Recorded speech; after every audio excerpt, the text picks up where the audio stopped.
Broadcasting live from our Columbia, Maryland headquarters.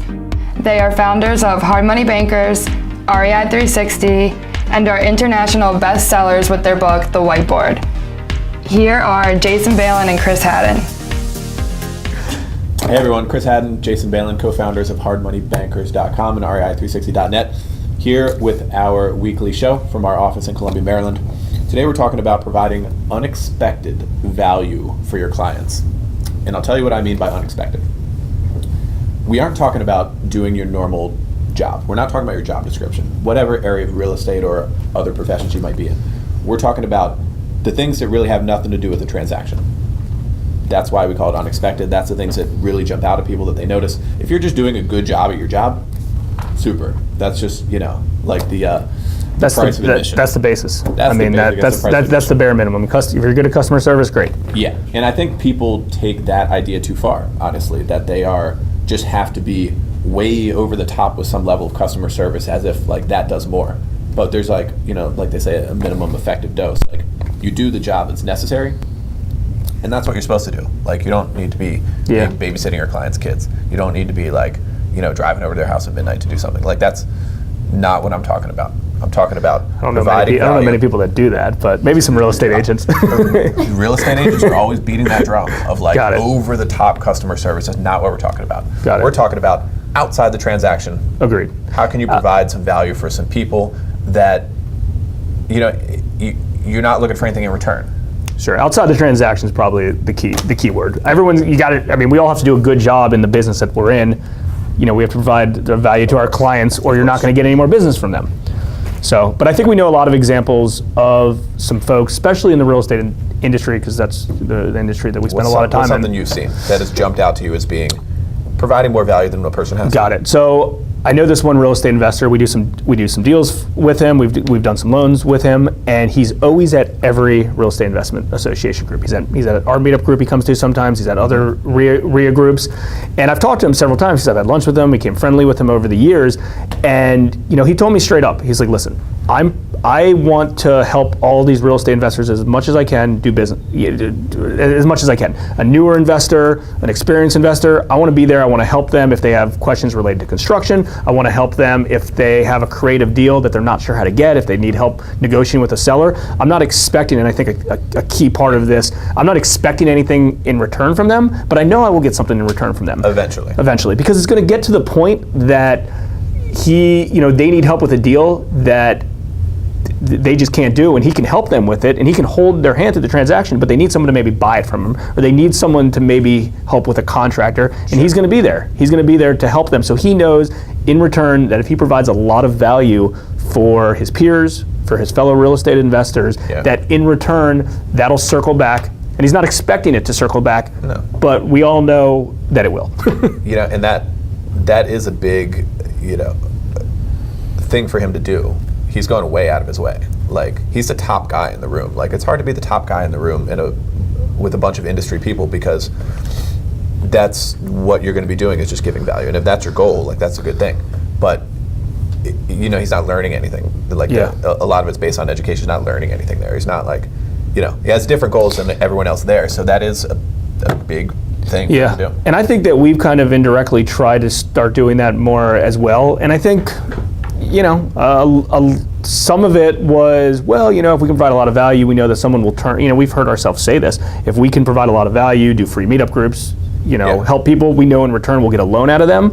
But I think within the past year, it's gone beyond that. We know a lot about real estate because we've been involved in a lot of real estate transactions. So we like this stuff. We're passionate about this stuff. So why not help other real estate investors without expecting anything in return? And you will get something in return. But spend your time on that instead of spending time on just trying to sell people and sell. Spend time on showing real value to somebody, and in return that pays off more in the back end. I have a good example of that too. Putting you on the spot for a second, and I know you've heard me say this before, but probably never on camera. There are many situations where real estate investors in our community, at our meetup group, clients of ours, whatever, come to Jason with a deal, and they're like, how much can you lend on this? How much can you lend on this deal? And of course, as a lender, it's our job to be like, oh, we can lend X, and cool, probably get a loan out of it. But I've seen Jason go out of his way to say, you're buying too high. You can't buy this at 150, you have to buy this at 120.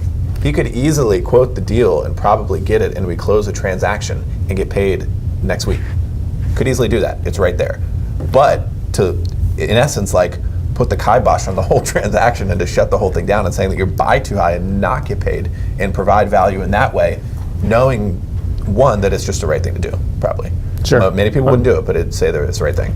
And two, that's going to come back in the future. You're going to have a loyal client. If you tell them don't buy that deal, you're going to shit the bed on that. Yeah, I mean that's a real life situation that happens all the time. All the time, in and it takes real discipline. estate. It takes discipline to be able to do that. It takes not having small pipeline syndrome to be able to do that. It takes a lot of other things to be able to provide that value for people. But this one I've noticed, is one I've said before. Yeah, I mean, I think that's a good example. I think we do that. I think if other real estate investors potentially go and they have an in-house meeting with the seller, and the seller wants to sell a property, but maybe it'd be hard for a buyer, potential investor, to come out and be like, you know what, I really want to buy this property at the right price, but maybe you should just list it on LMLS because I think you get top dollar for it. It's probably really rare that that's happened, but who knows? That's an example as well. So I mean, again, this topic goes back to just providing value, unexpected value, and yes, at the end of the day, there's a business element behind this that you could become more profitable and better at business and grow in the future. But I think it goes back to like maybe short-term mindset. Yeah, I mean it's win-win in a longer-term mindset. Like you're providing like the right amount of value, and I know we said that term over and over, but like you're doing the right thing by people. You can call it that too. Sure. And you're putting yourself in a better situation business-wise long-term, instead of just going for the quick buck and the short. That's a good way to say it. Quick buck. All right, so let's talk about this. Obviously, we know a lot of real estate agents. We work with a lot of real estate agents. We have a lot of viewers that are real estate agents. Do we have an example related that could maybe match to help a real estate agent in this similar topic? It's a challenge, like I was saying, for agents to come up with creative ways to provide value to clients outside of the transaction. Again, to repeat that one more time, we're not talking about like excessive customer service, because I think it's a mistake, and I think it's kind of missing the point. But to be creative in outside ways, like I have a good friend of mine, friend of ours, who's like, she's the person in the community. She's the hookup. She's the plug, if you're a hip hop fan. And knows the right person for whatever situation. I mean, it could be like the audio guy, or it could be obviously contractor and real estate related stuff. It could be the dentist, it could be whoever. Like people know to go to her, and that she's the person like that. Good example. There's a lot to be said for that. And when it circles back around to something real estate related or agent related or builder where she's going to be involved in the transaction, it comes back around tenfold, just constantly. Yeah. I see it constantly with her. But she doesn't have the short-term mindset. Like she wants to help people out with their X. Yeah, I think that's good. At any given point. Outside the transaction, non-transactional, long-term mindset. And it served her well over her career for sure. I think that's a good example, and I think the best way to sum this up is try to figure out a way to forget selling, forget trying to make a quick buck, figure out a way to show the most value that you can. Don't expect anything in return, because that's not what it's about. You will get something in return, I promise you that, because that is what will happen, but don't expect anything in return. And when you go into this, go into it without expecting something in return. Don't leave out like 10% of the secret sauce. Give them, give it to them, give them to it all. We try to spill our guts on camera. We try to spill our guts on a lot of blog posts. We try to show as much value, over the top value that we can to a lot of our viewers, a lot of our followers, other real estate investors that we feel could potentially learn from us.